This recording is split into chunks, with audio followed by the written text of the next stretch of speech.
José Ramos. Gostaria de convidar você a participar da leitura do livro de Hugo Vast sobre Jonas Tabor e Ciro Damm. Mas antes, gostaria de pedir a você que se inscrevesse no canal, caso não seja inscrito. Dê o like, faça seu comentário e isso nos ajuda muito. Muito obrigado a vocês. No norte da América do Sul existia a Grande Colômbia, formada por Panamá, Colômbia, Venezuela e Equador. E no Pacífico, o Império dos Incas, constituído pelo Peru e pela Bolívia. Ao sul da América estava o pequeno reino do Chile, regido pela dura mão de um rei aliado do Brasil e que aspirava a ampliar os seus domínios, a República Argentina. O mapa argentino sofrera graves modificações em seguida a uma das grandes guerras europeias. O Chile obteve a sonhada saída para o Atlântico, toda a Terra do Fogo, a governação de Santa Cruz e as Ilhas Malvinas, que as nações europeias não puderam conservar. A Argentina não estava em condição nem de frangir o sombrolho e resignou-se. E segundo diziam os estadistas, podia considerar-se satisfeita de que ele não houvesse tirado mais terras ao sul e de conservar ao norte duas províncias que os vizinhos podiam ter-lhes disputado.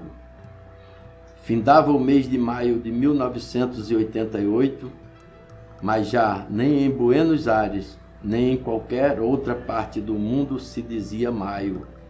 Entre tantas coisas reformadas estava o calendário. O ano tinha agora 13 meses de 28 dias. A reforma tinha sido resolvida em 1955. 15 anos depois que a Sociedade das Nações de Genebra se dissolvera às margens do lago do seu próprio nome. Quando começara a guerra entre as nações, que a si mesma se chamava da Nova Ordem, e as que se diziam da democracia. Terminava esta guerra, houve 3 lustros de paz, os diplomatas aborreciam-se no ócio e as senhoras dos príncipes também. Num dia, aborrecidamente, as 40 esposas dos 40 primeiros ministros das nações mais adiantadas tomaram seus aviões, que andavam a velocidade de 1.200 km por hora, e apareceram numa ilha, no arquipélago das Carolinas, na Ilha dos Ladrões, no Pacífico, onde se haviam reunido os financistas para criar uma moeda internacional em substituição do ouro. Enquanto eles faziam isto, elas aboliram o calendário gregoriano, que começava os negociantes com os seus meses irregulares de 28, outros de 30 e outros de 31 dias. A verdade é que desde tempos atrás algumas grandes empresas nos Estados Unidos se regiam privadamente por um calendário de 13 meses, cada um destes de 4 semanas, com um dia branco no final do ano e 2 nos anos bissextos. Qualquer coisa parecia com o calendário inventado pelo filósofo positivista Augusto Comte, que deu aos 13 meses nomes de sábio e de heróis civis. Neste ponto, o Congresso das 40 esposas andou dividido, porquanto quando se tratou do mês de junho, ao qual Comte chamou São Paulo, originou-se inflamada disputa. Todas estavam acordes em chamar ao segundo mês Homero e Bichat. Ao 13º, embora ignorasse que fosse um e outro, mas São Paulo não lhe soava bem para tão alta honra. Com o fim de evitar a discórdia, resolveram as 40 esposas prescindir dos personagens históricos e denominaram os meses com os nomes que lhe deram os cavaleiros templários na Idade Média: Nisan, Tabe, Sivan, Tamuz, Aabe,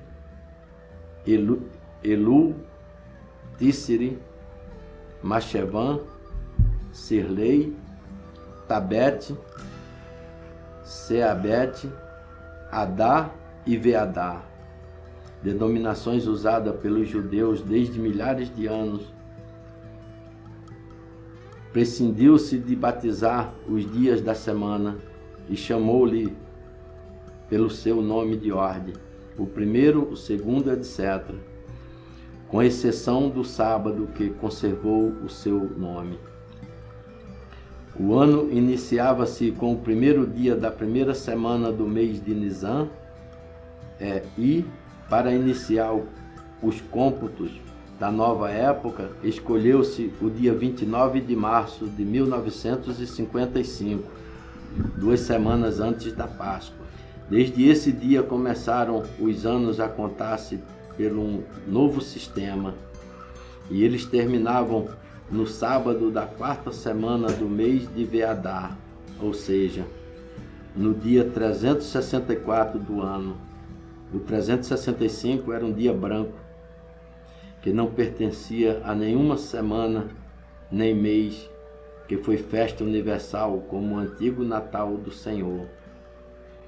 10 anos depois, em 1965, uma revolução dos sem-Deus instalou-se na Rússia, que haviam voltado ao regime capitalista, e varreu as nações como uma tromba de fogo. Aniquilou toda a ideia de justiça e de bondade e de beleza. Pulverizou as mais preciosas joias da arte dos séculos. Em 5 anos que durou, amontoou 100 milhões de cadáveres, fazendo os crentes pensarem tratar-se do começo das dores. Initium dolorum, palavras com que Jesus chama os primeiros sinais do fim do mundo. Pouco a pouco a humanidade foi saindo daquele lagar apocalíptico, onde os cavalos se afundaram em sangue até as bridas. A providência suscitou para cada nação um chefe, quase sempre um soldado moço. Os velhos diziam-se então: só podem ser médico ou sacerdote. E esse homem restaurou a hierarquia, aboliu as liberdades de luxo, a fim de que os homens pudessem gozar dos direitos essenciais: direito de não ser assassinado, direito de trabalhar sem ser escravo, dos sindicatos, direito de ser pai de seus filhos, direito de ser filho de Deus. O mapa do mundo mudou outra vez de cores. As pequenas nações converteram-se em províncias dos grandes impérios. Mas todas as evoluções deixam nos costumes alguma invenção, a maneira dessas granadas que não explodiram e que os lavradores recolhem nas semeaduras e esquecem ao lado do caminho, até que um dia uma criança brincando as faz rebentar. Aquela revolução, apesar de ter sido vencida pela reação de uns poucos ditadores, garantiu e legou aos novos impérios o Esperanto, o ano de 13 meses e a moeda universal de papel. A Igreja Católica, que resistira às inovações, só aceitou a moeda universal de papel, o Marx, que destruiu a estúpida idolatria do ouro, mas continuou regendo-se pelo calendário gregoriano e falando seu belo latim. Findava, pois, o mês de maio de 1988, e era a noite do primeiro dia da 3ª semana do mês de Sivan, quando ressoou o velhíssimo sino do convento, chamando os frades para as orações da aurora, que agora se dizia à meia-noite. O governo argentino da estirpe dos sem-Deus tolerava a religião católica a fim de demonstrar que se respeitava a liberdade de consciência, mas só permitia a existência de uma única ordem religiosa, a dos gregorianos, especulando com a sua próxima extinção, e mandava que os ofícios religiosos se celebrassem entre as 12 horas da noite e as 3 da manhã, para tornar mais difícil a assistência a eles. Ao ouvir o sino, Frei Plácido ergueu-se do estrado, resignou-se e lançou-se ao solo. Uma fria e esplêndida lua fazia brilhar os cacos de vidros incrustados no fio das taipas antiquíssimas que circundavam o convento. O frade abriu o seu pórtico e viu coisas de arrepiar naquele campo santo, onde seus antigos irmãos dormiam debaixo da terra, aguardando a trombeta do anjo que os chamaria a juízo. O campo santo era uma sombria horta abandonada, as ervas silvestres desde séculos atrás por falta de hortelãs. E por entre aqueles matagais, vindo do fundo, apareceu um animal singularíssimo. Frei Plácido ajustou os óculos, tremendo que o traísse seus olhos. Senhor Deus dos exércitos, que animal apocalíptico é este? Ao mesmo tempo, um torvelinho, como de 4 ventos que se encontravam, sacudiam com fúria o alvoredo, sem que nenhuma brisa chegasse até ele.